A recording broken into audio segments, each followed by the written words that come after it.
Welcome to this explainer. Let's just dive right in, shall we? Today, we're exploring something that is absolutely fundamental to your everyday life. We're talking about the actual mechanics behind how your mind processes and stores information. We're going to map out exactly how learning happens inside the brain and really explore the theories that decode human memory. So, how does information actually become learning?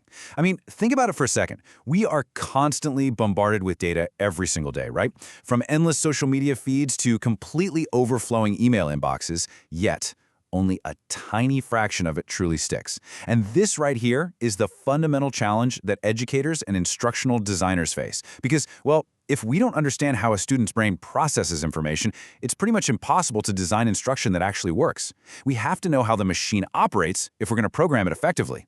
To answer that, here is our agenda for today. First, we'll look at unlocking long-term memory, then we'll jump into Bloom's cognitive taxonomy, followed by Sternberg's triarchic theory, and finally, we'll wrap up with building mental frameworks.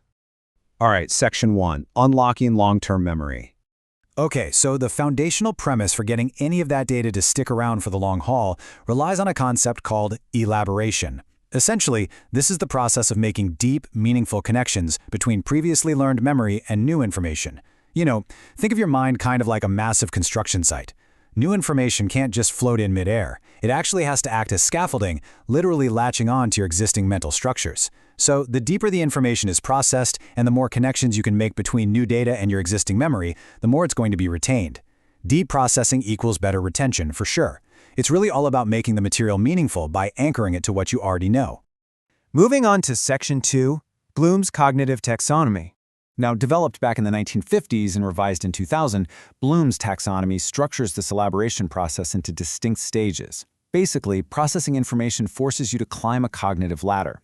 Step 1 is simply knowing, just repeating back what you heard. Step 2, comprehension, requires you to actually summarize it. It's a lot like learning a recipe. First, you memorize the ingredients, and then you understand what they actually do. But then, we hit a massive turning point for long-term learning with Step 3, application. This is where you actually use the concept to bake the cake or solve a problem. And finally, Step 4, analysis, where you understand the relationships of the individual ingredients to the whole dish.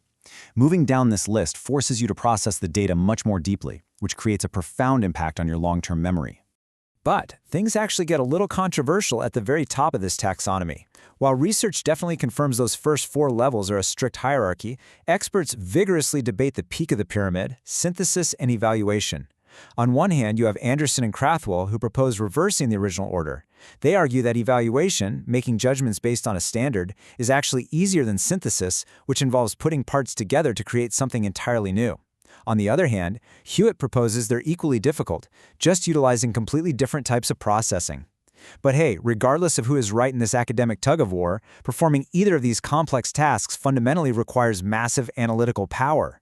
You absolutely need the ability to compare and contrast parts of a whole. Okay, Section 3, Sternberg's triarchic theory. What is really fascinating about Sternberg's 1988 approach is that it completely rejects Bloom's rigid, incremental stages. Instead, Sternberg suggests cognitive development is continuous and entirely skills-based. He focuses strictly on intelligence and information processing, deliberately leaving out the biological facets of development. Because of this, he actually makes absolutely no differentiation between child and adult learning, which is wild, right?